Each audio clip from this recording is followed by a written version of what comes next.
Okay. All right, here they are. She is a national political correspondent for CNN. Jessica Yellen is with us. Jessica, thank you for joining us. You can applaud for Jessica Yellen. She came here all the way from New York. They're so excited to see you. They can't control themselves. They can't think, Mike. She's the writer-director of such hits as Sleepless in Seattle and Julia, whose new book is I Remember Nothing. I love that title. And Other Reflections. Nora Ephron is finally here. I've been wanting her here for so long.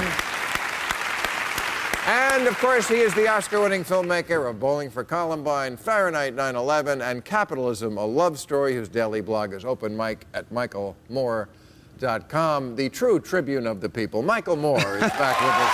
Thank you. Thank you. And remember, you should submit your questions to HBO.com, and we will talk about them later on Overtime. So we don't really have a true conservative here tonight. We have done very well this year, though. We had a lot of conservatives. We just had Governor Huckabee, so I don't feel too bad. They kicked ass in the election. They can't get everything. But I think it's an interesting week because we saw Bush and Obama sort of both in parallel, because Bush was all over TV this week. And Bush and I were published on the same day, and my book was called I Remember Nothing, and his could be too. Is that true? It was the same day? Yeah. Wow. Well, he certainly apologizes for nothing. And watching him and watching Obama... But I read the first chapter because I was so interested in this fetus thing. Yes. But it's not quite what you think. I don't want to come to Barbara Bush's defense ever for any reason, but it's not quite what you... It's not like she had this sort of shelf of strawberry preserves and then the fetus. It's a little bit. I don't want to tell you what it actually is because it's. Well, go ahead. It's None of us not are late read the enough. book. No, no, really. You don't want to. No. Yeah. Well, it was a fetus in a jar, wasn't it? Oh, come on. Spoiler alert. No, okay, no. But she had a miscarriage. She was going to the hospital. She took it with her to show the doctors. That's sort of what it is. Okay. You see, it's not quite okay. what you think. I was very disappointed because I had this idea that they had just lived with it all these years. My question is, when are they going to run it for president? But it's the old man, then George, then Jeb, then the fetus. Okay. But Obama, I mean, when I look at Obama since the election, he looks like a broken man. He doesn't look like it made him angry. He looks like the Dallas Cowboys, like he's given up on the season. And you know, I saw Bush say he didn't apologize for TARP. He said, yeah, it was unpopular, it was the right thing to do. And I said this a couple of years ago, why can't a Democrat like Obama have the kind of intestinal fortitude? Why can't we marry that quality with the people who have the right ideas? Why is it with the people who have the wrong ideas, who have this set of balls that we wish the other people had? It seems like we only have a choice between the evil and the lame. But you know, as much as it seems on the surface that Bush and Obama are very different, they have, in some ways, very similar leadership qualities. And I know that sounds out of the box. Yeah. Think about, first of all, both of them are extraordinarily loyal to their staff, even when political expedience says they shouldn't be. Geithner, Rumsfeld. Think about those examples. They both view the press, even when they're getting great press coverage, as an opponent and something that they dislike. President Clinton, for example, thought that press was something that could be managed and worked with. But the biggest similarity is they're both enormously resolute. So when President Bush had an approval rating of 31% for the Iraq War, that's when he doubled down and did the surge. Except that Rumsfeld presided over a disaster, Iraq. Tim Geithner, whatever you think of him, probably saved us from a depression. We got the money back from the banks that he lent it to. So, I mean, he wasn't a fuck-up. But they were both, at that time, under enormous political pressure to jettison them, and didn't, because they believe in it. And President Obama doubled down on health care when he was thinking, I know you don't like the way he did, but he did stick to it when he was being told not to. So they both have these very resolute qualities where they don't give up even when politics says they should, in some ways. Okay. You're not buying it. Well, I'm not quite buying it. Again, I saw Obama I got say... upset about the humble thing. I thought he just kept saying he was humbled. Who are we talking about? The president. Which one? Obama. Okay. Yeah, not Bush. Bush was never humble. No, he's not. He ought to have Blindsided. been. Everything blindsided Yes, I him. know. It was a big shock. I think getting elected blindsided. Yes. I've never seen the word so much. I was blind. Everything that happened, blindsided. Iraq, blindsided. Rumsfeld, blindsided. Abu Ghraib, blindsided. Yes, everything. But I saw him. Yeah. Well, no, I was just going to say, I like a lot of people who voted for President Obama, and certainly one of the best days I had in the last decade was being able to vote for him. But I would like to say to him, with all due respect, to please take off your pink tutu, because it's time to put on the boxing gloves and go fighting for the people. This has got to. Are you telling him to man up? No, this guy. You're right. They're caving in on the Bush tax cuts already. I know, but why don't middle-class people in this country understand that millionaires should pay more taxes? That's the gazillion-dollar question. Because you know the answer. Tell us why. Why? Well, because the lie that we're fed from the time that we're children is that anyone in America can grow up to be that millionaire. So in case you ever and do, you just want in case you don't want to have the tax rate too high.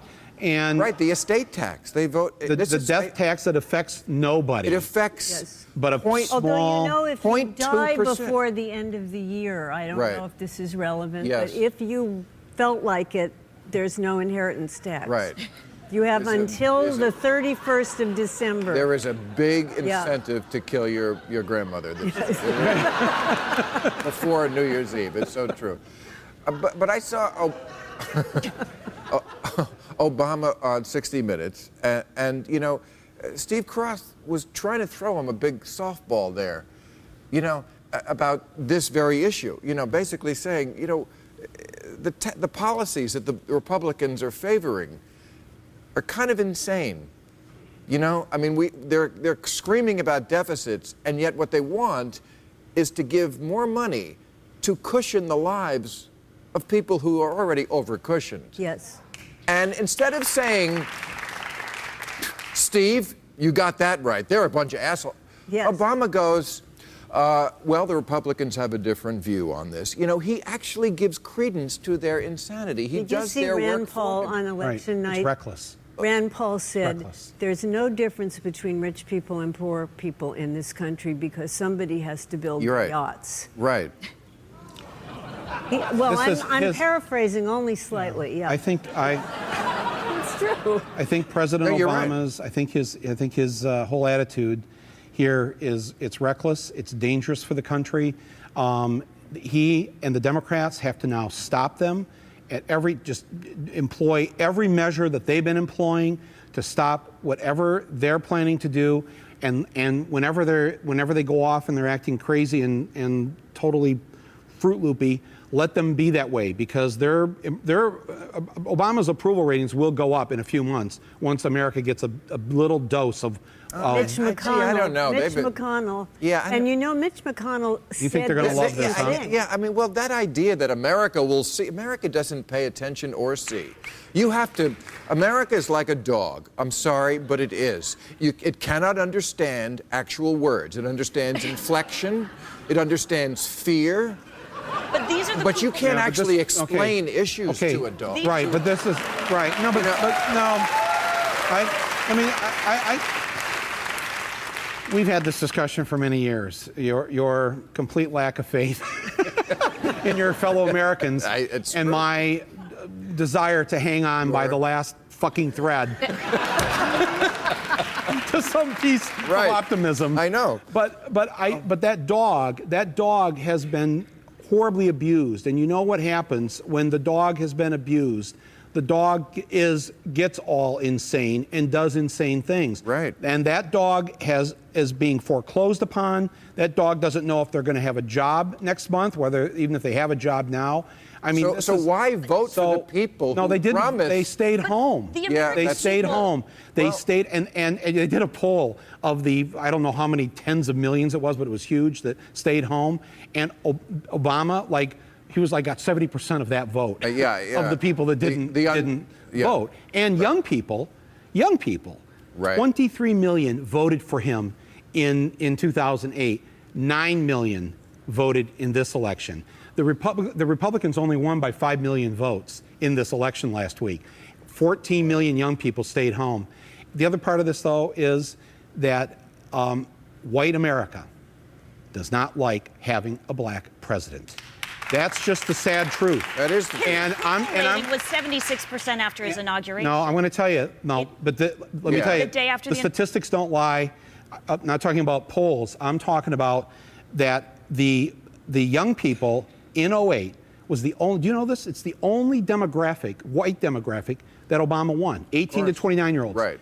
Every other demographic over 29, Obama lost the white vote. Every single one. That's how huge the young people's vote was, because that's what put him over. And then he completely ignored them and forgot about them, and then started texting them like a month before the election, please come out and. The young vote, it is true that the youth vote was depressed this time compared to the election, but it was the same rate as every midterm election since polling began. So the rate at which young people voted was sort of static. It's sort of consistent with what we've seen before. Obama didn't get him out, but it wasn't worse than in past. No, but he had, midterms. he had a record number. That was a record number in 08 that voted, right. and that voted for him. And I mean, listen, they should have had a room set up in the annex of the White House with you making YouTubes and social networking and Facebooking and LOLs and OMGs and you know. But to my point that people don't pay attention, I thought one of the interesting aspects of this last election we have was that we have two wars going on. It was Veterans Day yesterday. Mm-hmm. And nobody on either side mentioned it. Politicians of Democrat or Republican stripe didn't. People didn't ask about it. And I was watching these shows. HBO had one with James Gandolfini produced last night about veterans coming home from the war. And, you know, to listen to Bush this week talk about how it was the right thing to do to go into Iraq because we took out a dictator who was, you know, his two reasons. A, he was trying to get WMD. Well, no, not really. No, he was trying to get Viagra at that point in his life. That's true. And his other reason, you know, he was consorting with terrorists. Again, not really true. No. Yeah, we took out a dictator, but at what cost? These people, these soldiers coming home. Tens of thousands with brain damage. That's right. Unable to. Thousands dead, all as a result of this. This was, I swear to God, historians will mark this as the crime of the century, this phony war that he sent these kids to. And that, I'm going to talk about this book. This book should be put in the crime section of every bookstore and library in America. Yeah, And it's part of this new deficit commission that we're going to bring out Joe in a minute to talk about the deficit commission. Part of their plan to balance our budget, cutting health benefits to veterans. I couldn't help but think about my parents who fought in World War II, got the GI Bill. The GI Bill, which was really what they hate. It's government forcing corporations to do the right thing. Somehow that wasn't awful to that generation. Government said to corporations, these guys who just fought the war so you could have a business, do the right thing and give them the discount rate. That's right. But they forced them to do it. That's right. If they knew that if you left it to corporations, they wouldn't have done the right thing. There's this famous incident in World War II where the head of Montgomery Ward. You brought the picture. Show it. Do they have this here? Yes. Please show this picture. This is the chairman of Montgomery Ward during World War II. He refused to pay the war tax. He refused to settle or even negotiate with the Union, which was against the War Powers Act. And Roosevelt said, send in the National Guard and arrest his ass. And they hauled, can you imagine that today? The president ordering the chairman of ExxonMobil being hauled out of his office in his chair. That's the kind of Democrat that used to be president of